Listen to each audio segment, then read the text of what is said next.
The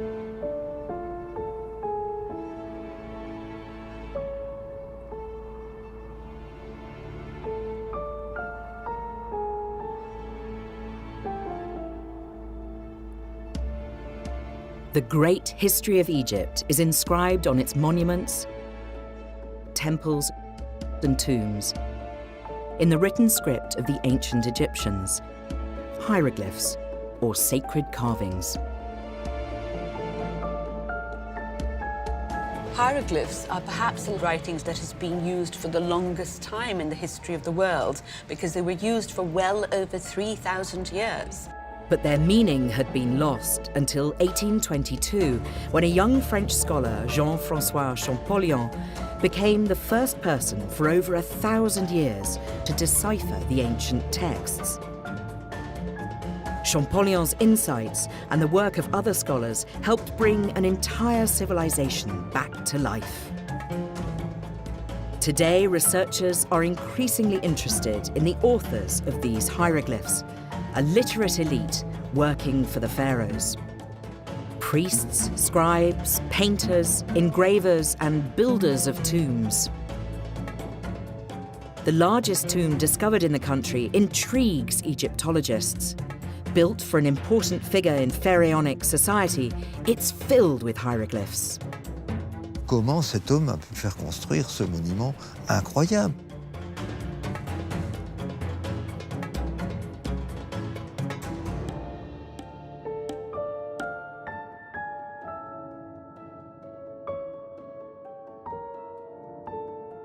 Exploring the texts inscribed on this labyrinth will help unlock the latest secrets of hieroglyphs.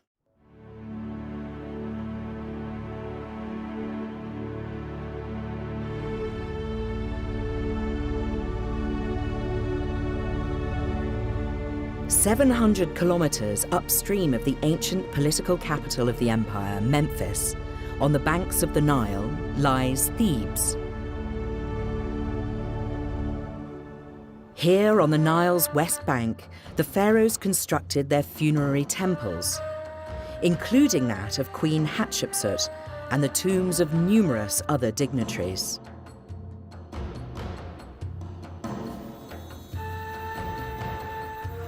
The largest ancient tomb discovered in Egypt is also here, but it is not the tomb of a pharaoh. Archaeologists named it TT33, for Theban Tomb 33. It is a treasure trove for the decipherers of hieroglyphs.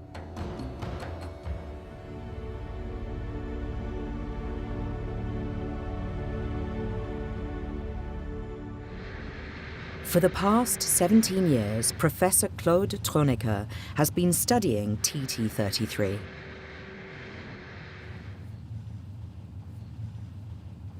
With him are Sylvia Inaudi and Isabelle Réjean, Egyptologists and renowned epigraphists, whose job it is to copy, translate, and interpret the texts. On this expedition, they have 4 weeks to unearth the latest treasures and safeguard the ancient texts carved into the walls.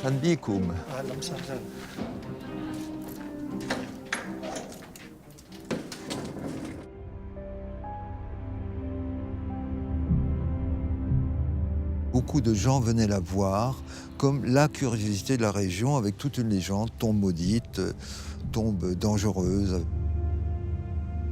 Il y avait des colonies de chauves-souris très importantes dans cette tombe. Et donc ça provoquait des accidents. Plusieurs personnes ont failli tomber dans le puits de la galerie 12.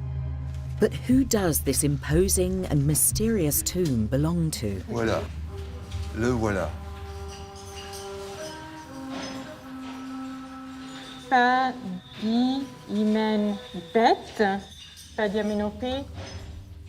Pediamenopé. Dans les 2 premiers passages, il y a toujours une image de Pediamenopé qui regarde vers l'extérieur de la tombe comme s'il était en train d'accueillir les visiteurs. His name and image are everywhere. There is no doubt that this is Pediamenopé's final resting place. For nearly 100 years, only the first 3 chambers were accessible. The rest of the tomb had been walled off to contain the bats. In December 2005, Claude Tronecker was given permission to break down the wall and enter the rest of the tomb.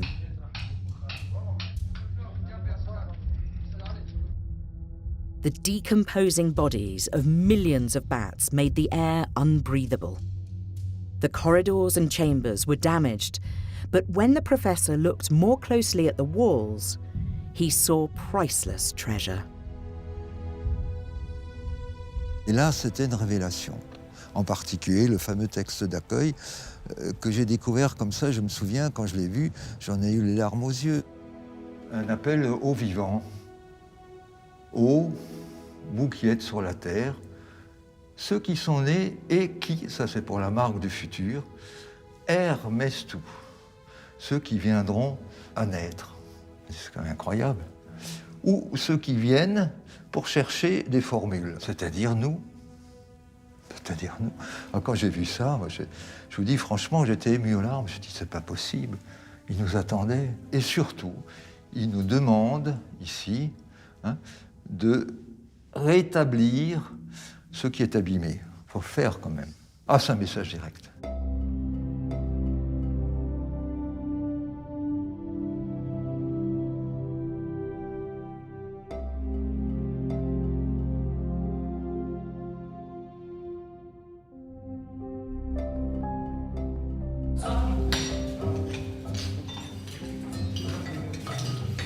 Isabel and Sylvia have been studying the tomb's walls for over 10 years, seeking answers to a multitude of questions about Pediamenopei. They have established that the tomb's architectural style places its construction at around 700 BCE. To further their research, the team are capturing 360-degree 3D images of the entire site. انزل تحت السنة بسيط شوية بس كده تمام. Je commence ici, partie de salle 4 ici. On a ici, salle 5, et je vais continuer de faire de levées d'architecture. Tout cela jusqu'à la dernière salle.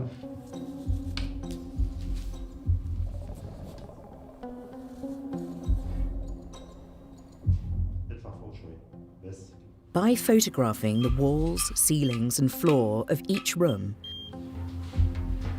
the team can create a complete virtual tour of Pediamenopei's tomb.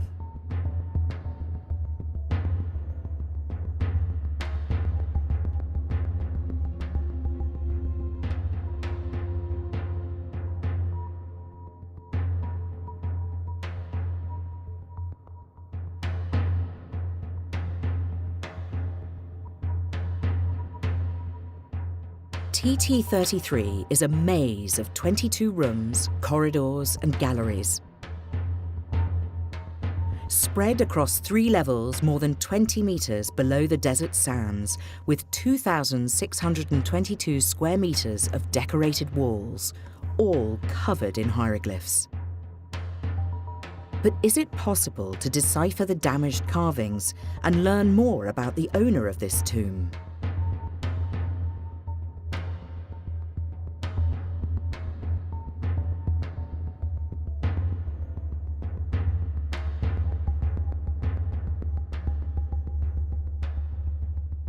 We know his name, but who was he, and why is his tomb larger and more impressive than the tomb of a pharaoh? Nous découvrons ici son titre principal de Kheriheb Kheritep, c'est-à-dire prêtre lecteur et chef, ou prêtre lecteur et maître des cérémonies. Pediamenopei devait être quelqu'un qui avait une grande connaissance des textes religieux. Il est l'intermédiaire entre les gens qui travaillent en bibliothèque, en gros, disons ça, qui élaborent des rituels, qui réfléchissent, qui cataloguent des papyrus, et celui qui est sur le terrain pour les cérémonies religieuses avec la foule autour. Dans quel but? Apaiser le peuple égyptien, parce que c'est des angoissés, ces Égyptiens. On ne construit pas des trucs comme ça sans crainte de la mort. A statue of Pediamenepe in the Cairo Museum portrays him as a scribe, a member of the literate elite, who held huge power over the rest of the population, who couldn't read or write. In the Louvre is another well-known depiction of a guardian of sacred knowledge, the seated scribe.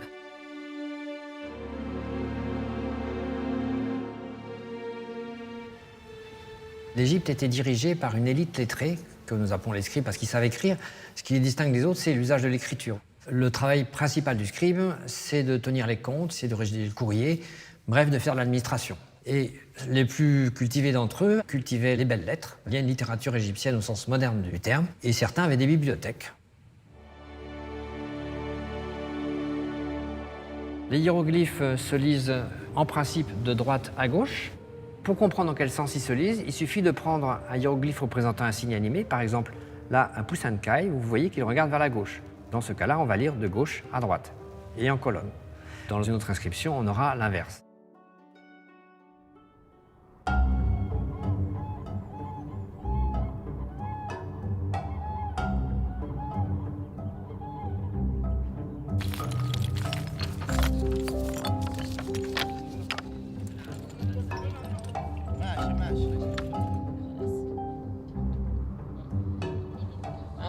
Je pense que c'est en tout cas c'était rétrograde. C'est la dernière colonne de ce chapitre qui était là. Sylvia and Isabel's epigraphic work aims to interpret the messages that Pediamenepe left for future visitors. L'épigraphie, c'est l'effet de copier à la main levée les textes pour pouvoir ensuite les étudier. Les parties que vous voyez en gris avec ces traits de crayon sont des parties complètement lacunaires que j'arrive plus à voir sur la paroi malgré mes efforts avec la torche parce qu'il y a des cristaux de sel qui sortent qui ont endommagé les inscriptions ou il y a carrément des parties du mur qui sont tombées. J'essaye de comprendre déjà avec la lumière rasante si un trait que je vois sur la paroi est vraiment un hiéroglyphe ou c'est pas une cassure du mur. High-definition photos will enable this work to continue back in the lab.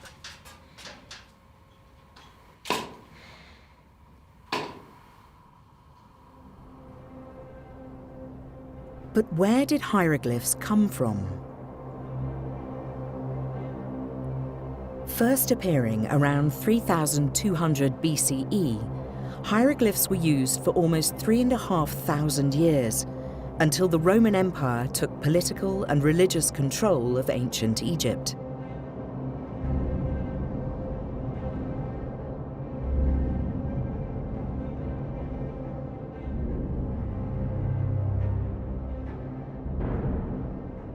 By 380 CE, the Roman Empire had adopted Christianity, and Emperor Theodosius issued a decree effectively dissolving all pagan worship. Egypt lost its literate elite, and with them the mastery of hieroglyphs. But in July 1799, an important discovery was made. A scientific expedition had accompanied Napoleon Bonaparte's military campaign in Egypt to study and map the history and geography of the country.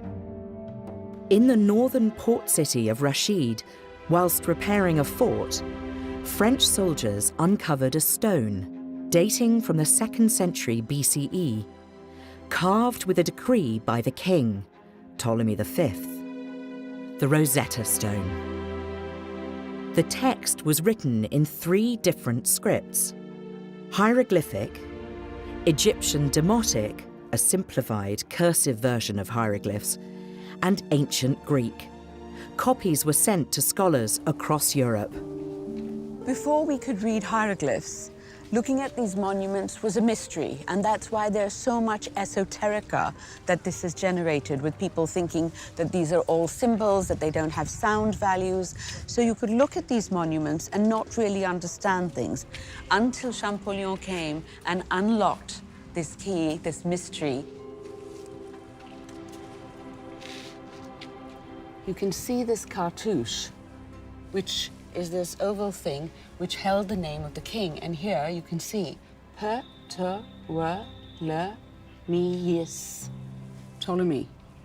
So this is the name of Ptolemy.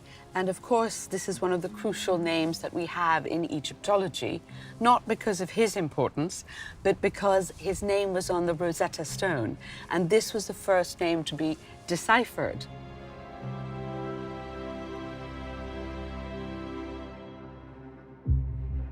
But how did Champollion decipher this lost language from the inscriptions on the Rosetta Stone? As a scholar of ancient Greek, Champollion could read the name Ptolemy, Ptolemaeus in Greek, and then identify the cartouche of the same name, Ptolemy, written in hieroglyphs.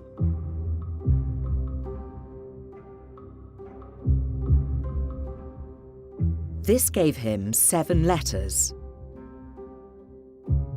P, T, O, L, M, Y, S, that corresponded with the 7 hieroglyphs. He did the same with the cartouche of Queen Cleopatra. He found the 3 letters he knew: L, O, P, from the Ptolemys cartouche.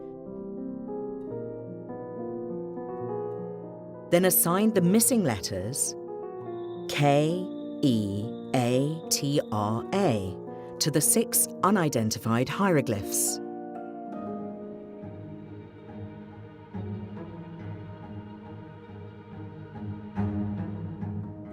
These cartouches contained phonetic transcriptions of Greek names.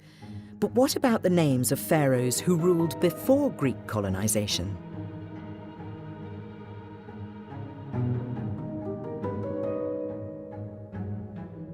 Champollion was a linguistic scholar. As a teenager, he studied Hebrew, Arabic, Syriac, and Aramaic. He realized that he would need to study Coptic to understand the language of the ancient Egyptians. But why Coptic? Au début de notre ère, les Égyptiens vont abandonner le système hiéroglyphique et vont transcrire leur langue en utilisant l'alphabet grec. C'est ce qu'on appelle le copte. La langue et l'écriture copte vont ensuite perdurer à travers les textes liturgiques des chrétiens coptes orthodoxes. Champollion, au XIXe siècle, maîtrisait le copte et il s'est appuyé sur la continuité qui existe entre la langue transcrite par les hiéroglyphes et le copte pour pouvoir décoder le secret des hiéroglyphes. Thanks to Coptic, Champollion was able to translate a new cartouche, one in which he recognized the S. The first hieroglyph in the name appeared to be a sun, which in Coptic is pronounced Ra. He was just missing the hieroglyph in the middle. Could it be Ramesses? The great pharaoh whose name had survived? Champollion took another cartouche. The first hieroglyph was an ibis, symbolizing the god Thoth. So if Ramesses was correct, the second sign was perhaps an M? The last sign he knew, S. So Thoth M says? Tutmosis, another famous pharaoh mentioned in Greek texts. Champollion was the first scholar to understand that the writing was at once figurative, symbolic, and phonetic, opening up this ancient world.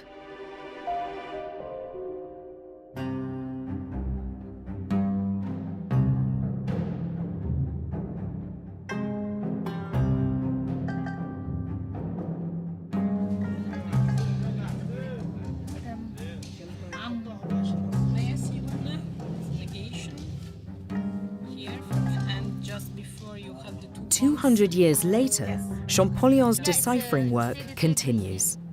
Pediamenopei's tomb is considered a showpiece due to the importance of the texts inscribed on the walls. They constitute the main funerary texts of ancient Egypt, needed to help the deceased in the afterlife. The tomb is much more than a resting place. Pediamenopei created an extraordinary and unique library. The texts tell us how the ancient Egyptians viewed the world and the great myths of their civilization. One of the texts details how, every night, the sun god Ra fought off evil creatures who wanted to keep him a prisoner of the night.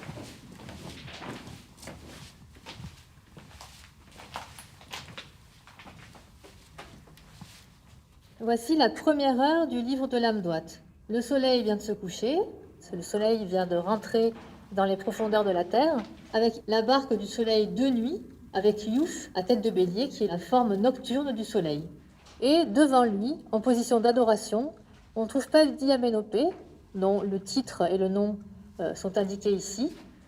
Et dans cette barque solaire, il y a tout un équipage qui va aider le soleil à parvenir à bon port jusqu'à son lever au terme de la nuit. But why is Pediamenopei in the sun god's night boat?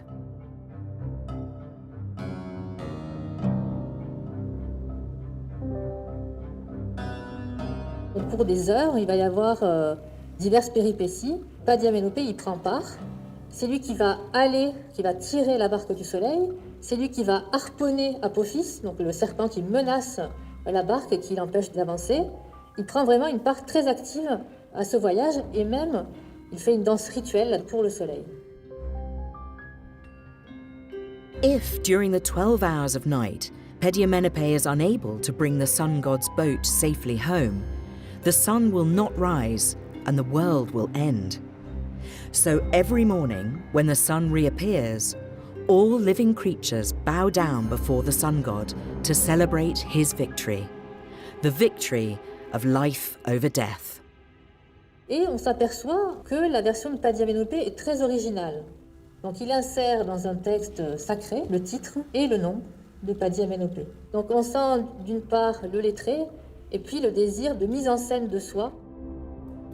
According to a tradition dating back to the Old Kingdom, it is usually the pharaoh in the boat kneeling before Ra. So why has Pediamenopei taken the pharaoh's place? Isabelle Réjean's work provides the answer.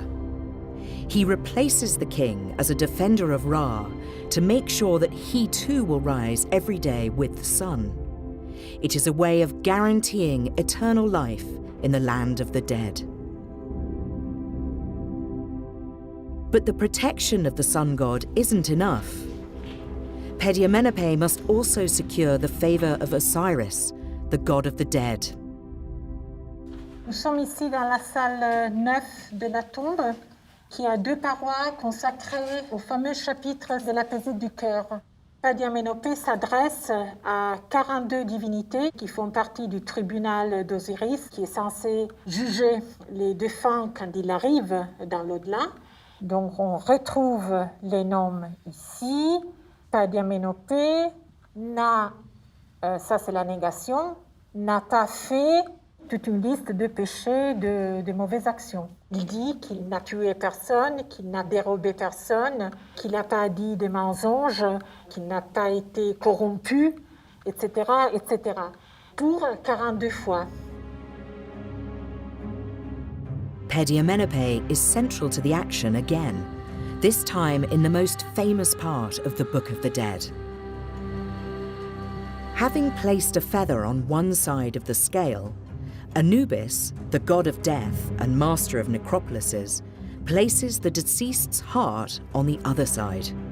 To continue living in the afterlife, his heart must be as light as the feather, proof that he has committed no evil deeds. Thoth, the god of wisdom and writing, notes the result on his tablet. At his feet is Ammit, the devourer of the dead. a monstrous deity who eats the hearts of those not judged pure. If evil deeds have been committed, the deceased cannot live in the afterlife. The whole scene takes place before Osiris, the president of this divine tribunal. He will decide if the deceased is pure or if he dies forever.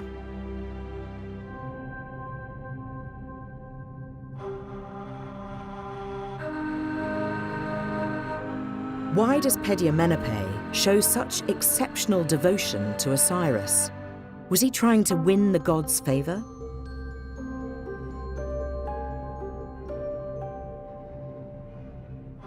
Egyptologists have also found dozens of carvings of Pediamenepe's name on the walls of his tomb. For him and his contemporaries, hieroglyphs had a magic power. As long as visitors to his tomb continued to utter his name, he would be assured of living in the afterlife. For the ancient Egyptians, the word was incredibly powerful. Words are magical. If you write something down, it has power. And once you say it, it gives it even more power. It ritualizes the whole thing. And so it's the same way that in any magic, even today, no matter where you are, if you give someone a name, they have power over you. So words have power. And one of the creation myths of the ancient Egyptians was the god would think, and then he would speak, and it would come into being. Hieroglyphs only acquire magic powers once they are carved in stone. Likewise, the deceased can only continue living in the afterlife if their body is embalmed and resting in its tomb. Pour creuser et décorer une tombe de telle taille, ils ont dû travailler une vingtaine d'années, voire plus, dans des conditions certainement pénibles. On sait qu'il y avait plusieurs équipes qui travaillaient dans la réalisation de tombes et quand la tombe était encore en train d'être creusée dans les parties les plus profondes, bien évidemment, il y avait déjà les scribes, les artistes qui commençaient à décorer les premières salles qui avaient déjà été terminées.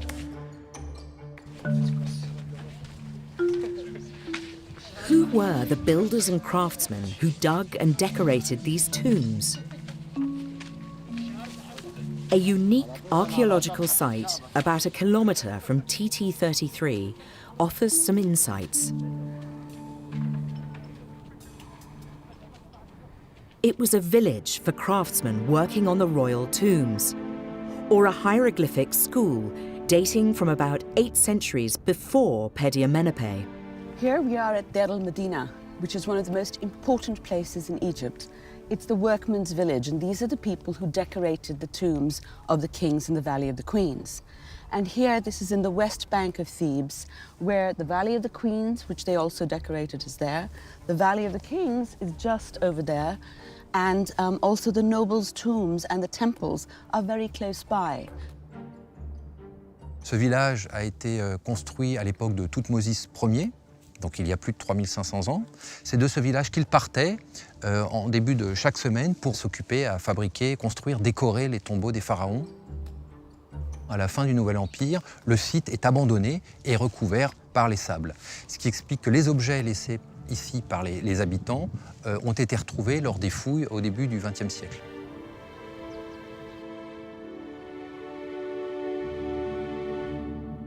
Every year, researchers from around the world gather at the site for 2 months.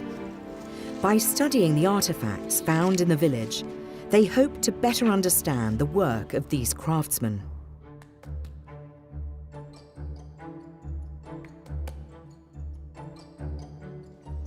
Alors là, vous avez un échantillon de ce que l'on appelle des ostracas.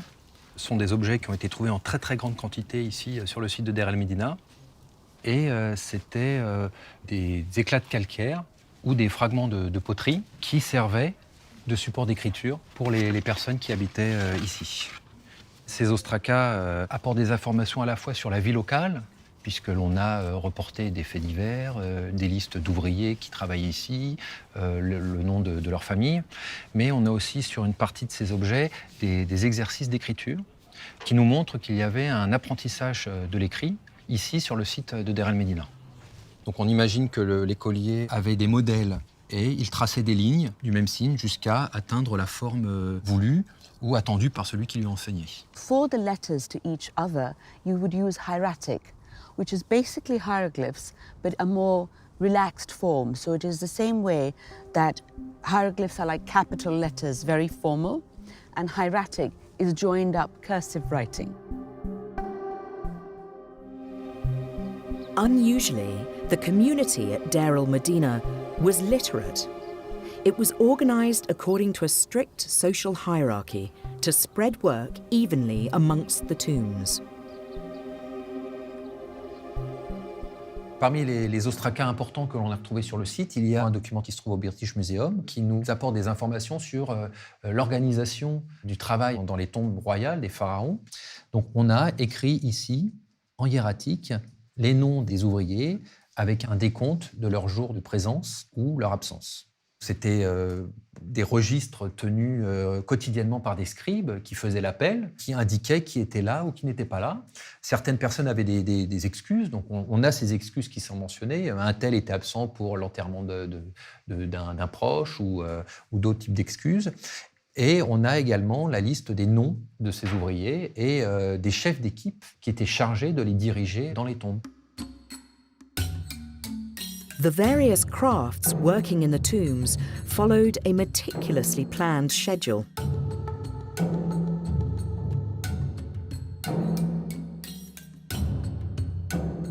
First, a suitable limestone seam in the mountain was excavated.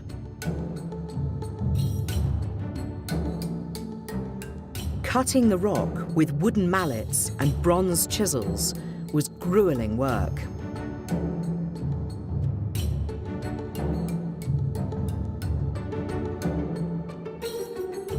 Polishers then smoothed the floors and walls. Next, grids were traced on the walls to provide a framework for the outline scribes, who used red ink to sketch figurative scenes and texts.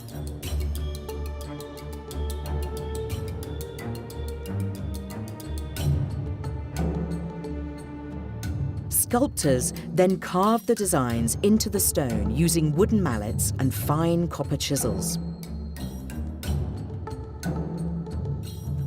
Finally, the carved scenes and hieroglyphs were coloured by painters.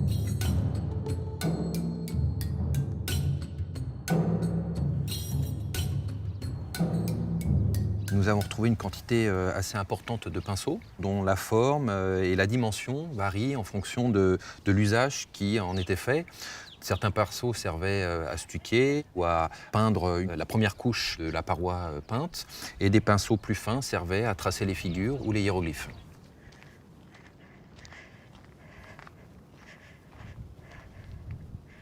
Elizabeth Bettles, a paleography expert, aims to identify the individual artists responsible for decorating this tomb, belonging to a scribe of the 19th dynasty.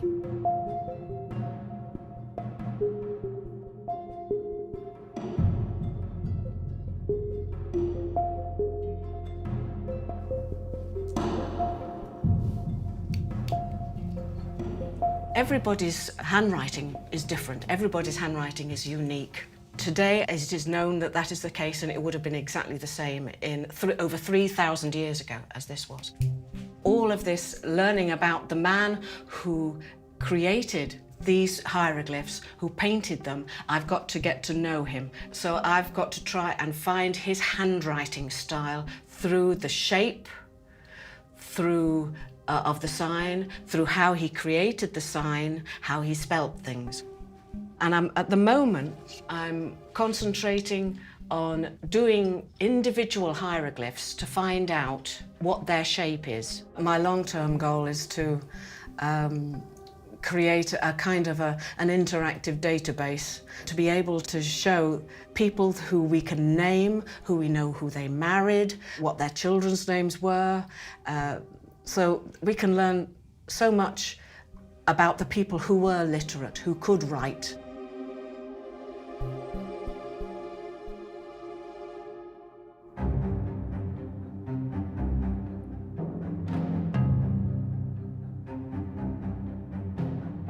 The last artists left Deir el-Medina 8 centuries before Pediamenepe's tomb was built.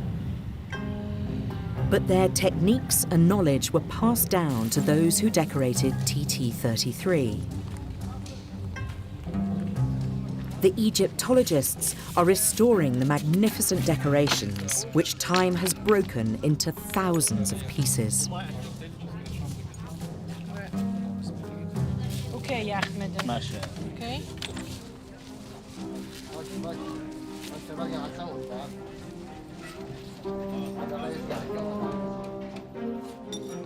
Simone Nanucci is helping them and has discovered further information about Pediamenepe.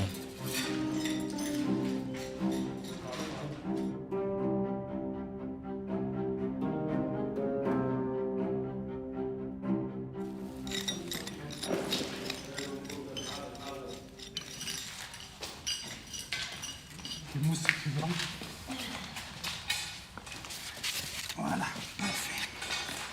Dans la fouille, on a retrouvé des milliers de fragments provenant des parois, des piliers et du plafond.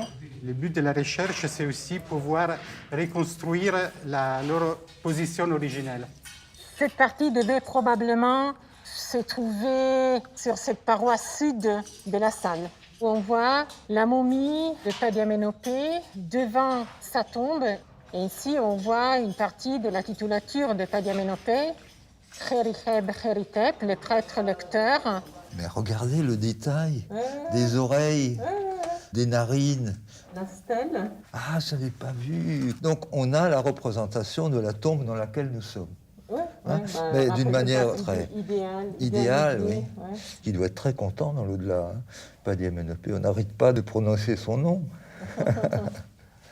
Qu'est-ce que c'est émouvant.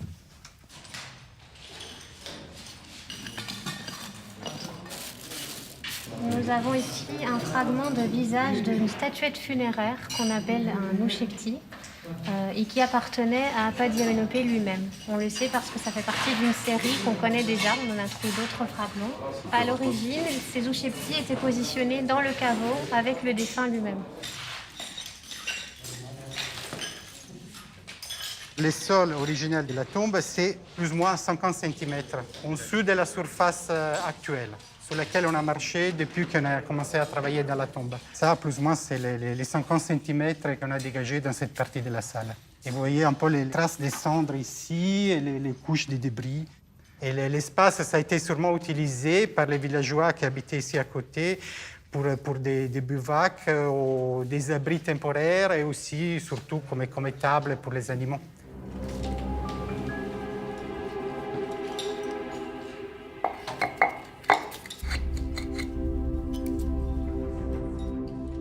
Whilst work continues in Pediamenepe's tomb, fragments of pottery have been found in Deir el-Medina.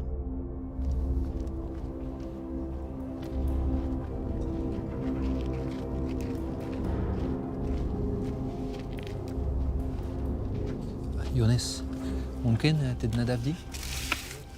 On a un ensemble de documents sur lesquels on distingue à peine des lignes d'écriture ou des traces sans qu'on sache réellement ce qu'ils représentent. Pour réussir à révéler l'image qui est restée invisible, on a un restaurateur qui nettoie la surface, qui enlève la poussière, la crasse, etc. Ensuite, on prend des photographies sur le site directement. Cette photographie est envoyée à notre laboratoire de travail pour que notre spécialiste du traitement de l'image puisse révéler ce qui était sur l'ostraca. Voilà, donc la prise de vue est transférée sur l'ordinateur. On fait subir au fichier numérique un traitement en jouant sur les différentes couleurs de l'objet, sur la luminosité, en utilisant différents filtres donc, de couleurs pour essayer de faire apparaître ce que l'on distingue à peine à l'œil nu.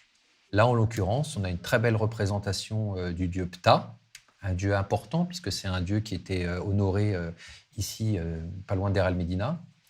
Et ensuite, une fois qu'on a réussi à faire apparaître cette image, on en fait un dessin, aussi sur une tablette graphique, pour pouvoir le publier. Caro est graphiste. Son travail est de réussir à rendre visible ce qu'il ne l'est pas vraiment à l'œil nu, parce qu'une paroi peut être très détruite, les peintures ont pu disparaître, etc. Donc grâce au travail qu'elle fait, au dessin qu'elle fait, on peut voir plus clairement ce qui était représenté sur les murs. Voilà, enlever la photo. Bon, si on zoome sur des espaces, par exemple, voilà, on voit plus clairement ce qui est représenté. L'avantage de cette technique également, c'est de pouvoir, une fois qu'on a enlevé la photo, se rejoindre des lignes, réimaginer les scènes telles qu'elles devaient être, notamment en comparant avec d'autres scènes similaires dans d'autres tombes. The carved walls of temples and tombs aren't the only sources that document this ancient civilization. 5,000 years ago, the Egyptians developed another writing medium, using the stalks of a plant that grows along the banks of the Nile, papyrus.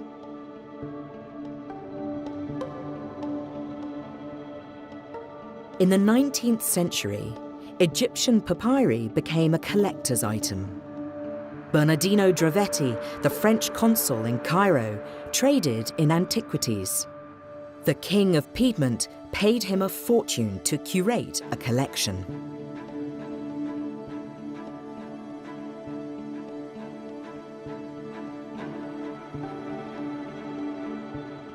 The archaeological treasures in the collection included statues, objects, and papyri.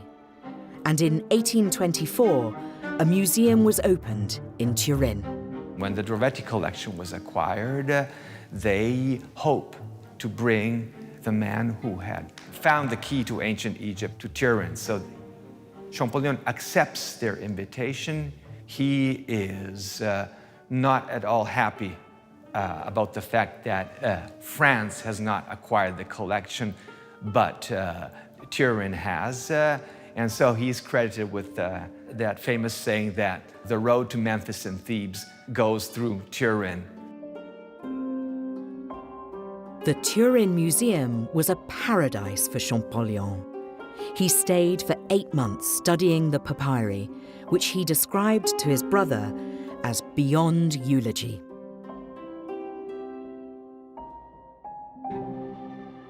He made extraordinary discoveries whilst restoring the microscopic fragments brought back from Egypt. The restoration work Champollion started continues to this day. It was in these workshops that Champollion completed a work that would lay the foundations for determining the chronology of the pharaonic dynasties. Chronology is one of the primary concern of Champollion when he arrives in Turin. Champollion is confronted with a rich collection such as he has never seen before. Among the fragmentary papyrus that Champollion was confronted with was one that was a list of royal names. The Turin Canon, or the Papyrus of Kings, a list of kings starting from the time of the gods and all the way into historical times and until, presumably, the time of Ramses II, under whom this list was compiled. It is one of the fundamental historical documents of Egyptology. Finally, in 1828, Champollion's long-held ambition was realized. He undertook an expedition to Egypt to study hieroglyphs.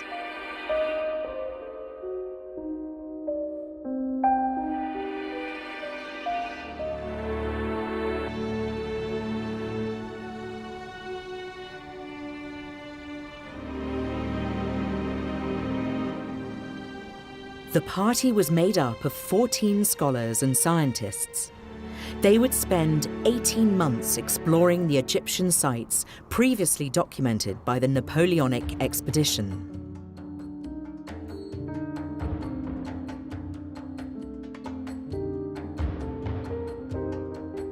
Champollion was transformed the moment he arrived in Egypt. He was nicknamed the Egyptian, grew a beard, carried a sword, and wore Turkish clothes. He wanted to see everything and made the most methodical and meticulous records of what he saw.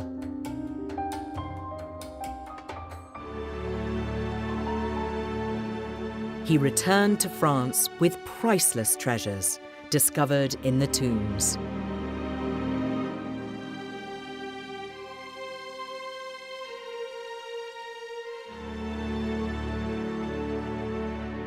Champollion est le père de l'égyptologie, pas uniquement à travers son déchiffrement de l'écriture hiéroglyphique, mais aussi par l'apport dans tous les domaines scientifiques qui constituent cette science.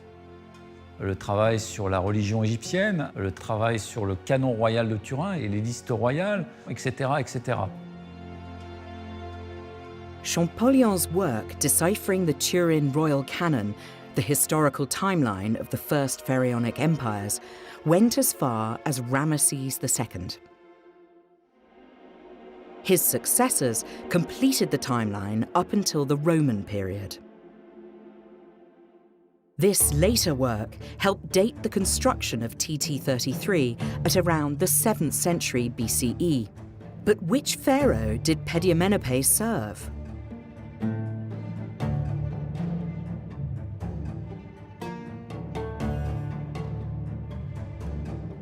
Comment se fait-il que cet homme qui était très puissant ne parle jamais de son roi dans sa tombe? Alors il les cite de temps en temps. J'étais un homme important, le roi de mon époque comptait beaucoup sur moi, mais il n'est jamais nommé. Studying the tomb next to Pédiamenopé's, TT34, belonging to Mentuemhat, the governor of Upper Egypt and mayor of Thebes in the 7th century BCE, helps answer this question. Il y a eu une dizaine d'années où le véritable pouvoir était tenu par Mentuemhat, le monsieur qui a construit le grand pylône qu'on voit derrière nous. Comment se place Pédiamenopé là-dedans? Je pense qu'ils étaient à peu près contemporains tous les deux, peut-être une dizaine d'années de différence, parce qu'il y a des éléments de la tombe de Mentuemhat qu'on retrouve dans la tombe de Pédiamenopé, et donc je pense, moi, que Pédiamenopé était le conseiller sacerdotal du roi Taharqa. Taharqa, one of the most famous kings of the 25th dynasty. The dynasty of the Black Pharaohs of the Kingdom of Kush, the Kushite kings.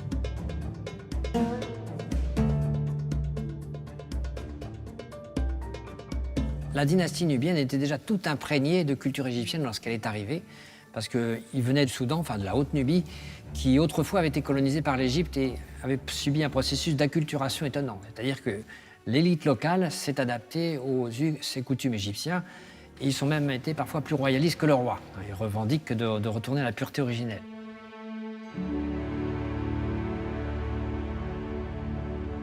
Pédiamenopé participait à ce mouvement de renaissance de l'Antiquité qui était très à la mode à ce moment-là. Et nous en donne l'illustration dans sa tombe avec des textes des pyramides, des textes des sarcophages qui n'étaient plus en usage depuis presque 2000 ans pour montrer son érudition, pour l'exposer aux visiteurs puisqu'une partie de sa tombe était censée attirer les touristes intellectuels. Et Pédiamenopé était secrétaire du roi, en tout cas à certains moments. Being the king's secretary would mean Pédiamenopé conducted ceremonies and stood in for the pharaoh when he was away. This slipway into the Nile was constructed during Taharqa's reign, under the supervision of Pédiamenopé, and is described by a text in his tomb. Donc j'ai construit un endroit d'accostage, donc c'est un quai. Ça nous apprend qu'il était responsable des travaux de Karnak, mais était également responsable en tant que prêtre lecteur des cérémonies à Karnak. Il est celui qui conduit les fêtes, les cérémonies dans le temple de Karnak.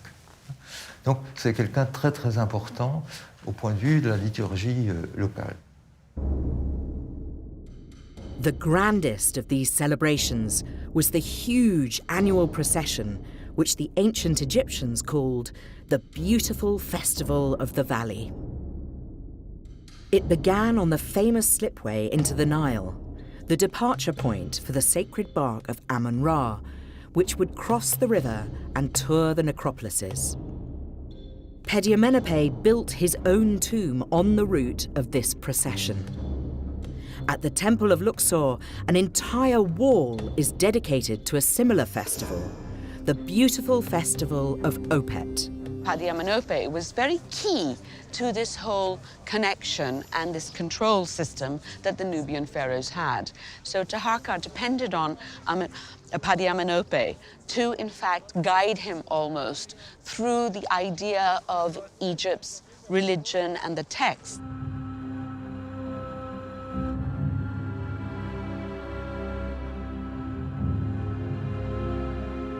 Egyptologists have noted that many chapels built inside the Karnak complex and dedicated to the god Osiris date from the period of the Nubian pharaohs. It's hard to assess Pediamenepe's influence on the Osiris revival, but for Salima Ikram, it is clear that the architecture of the chapels was a source of inspiration for him. Ancient Egyptians were obsessed with the afterlife, and Pediamenepe structured and dedicated his tomb to the worship of Osiris.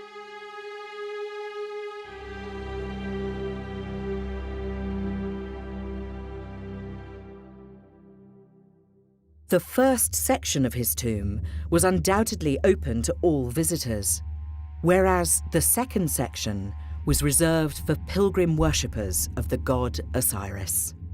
Imaginons que nous sommes non pas des visiteurs ordinaires de la tombe, mais nous sommes des pèlerins, nous allons faire nos dévotions au tombeau d'Osiris. Alors, on prend à droite. Pour passer ici, il fallait avoir une clé. Je me suis même demandé si c'était pas un peu monnayé.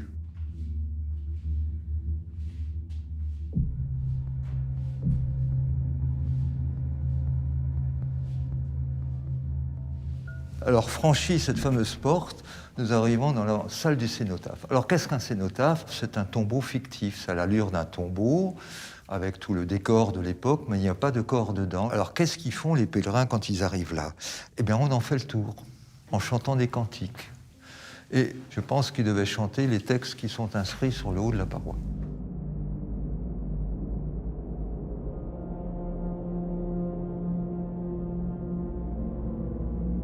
The third part of the tomb, or the private part, holds other surprises. To reach this part of the tomb, it is necessary to descend down through the shaft in room 12 that terrified visitors who believed it cursed, and follow the passageway to room 19.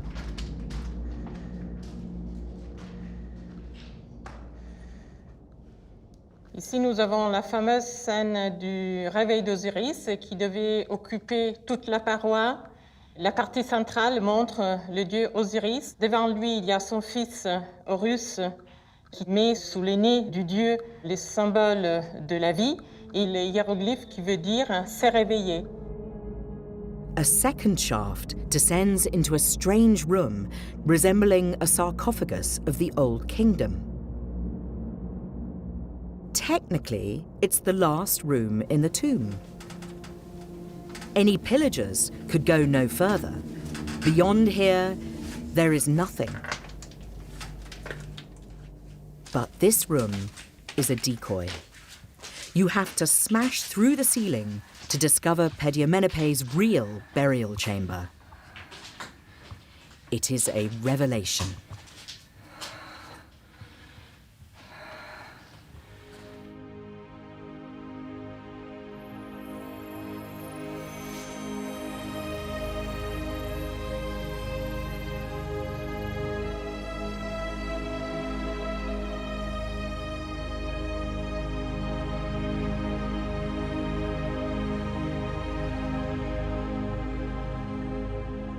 The astonishing decorations and texts on the walls and ceiling have been restored virtually to their original state.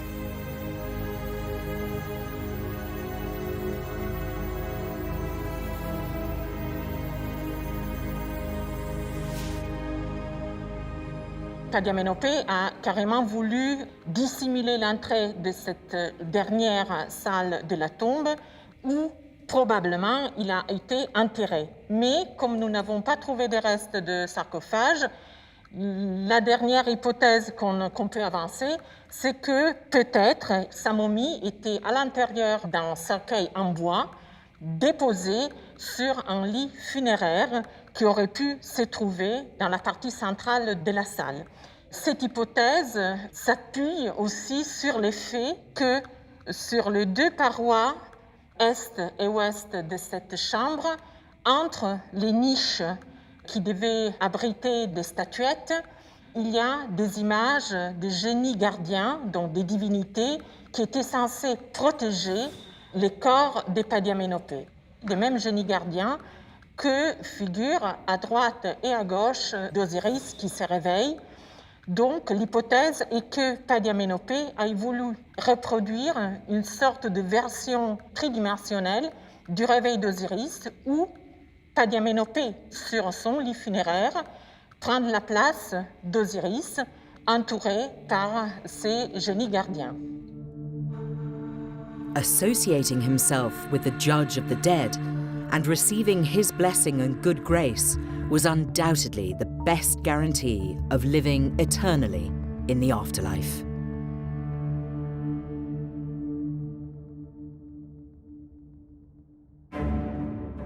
Exploration of Pediamenopé's tomb reveals an extraordinary figure, a priest, a scribe, and a scholar who played a crucial role at the pharaoh's court. Despite the 2,500 years that separated them, Pediamenopé and Champollion both shared an ambition to embrace an entire knowledge and an entire culture. Tous les deux voulaient transmettre quelque chose qu'ils possédaient. Padiamenopé voulait transmettre sa civilisation, et même sa civilisation historiquement des choses plus anciennes. Quant à Champollion, il voulait découvrir et transmettre à ses contemporains quelque chose d'extraordinaire qu'il venait de découvrir. Shortly after returning from Egypt, Champollion fell ill and died on March the 4th, 1832, aged 41. He left behind a vast body of work.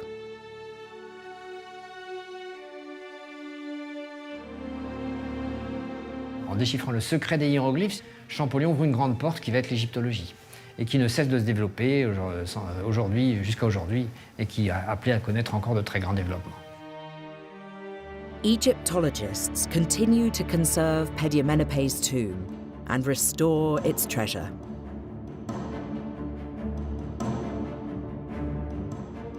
It is clear that there is still much to learn about this remarkable civilization.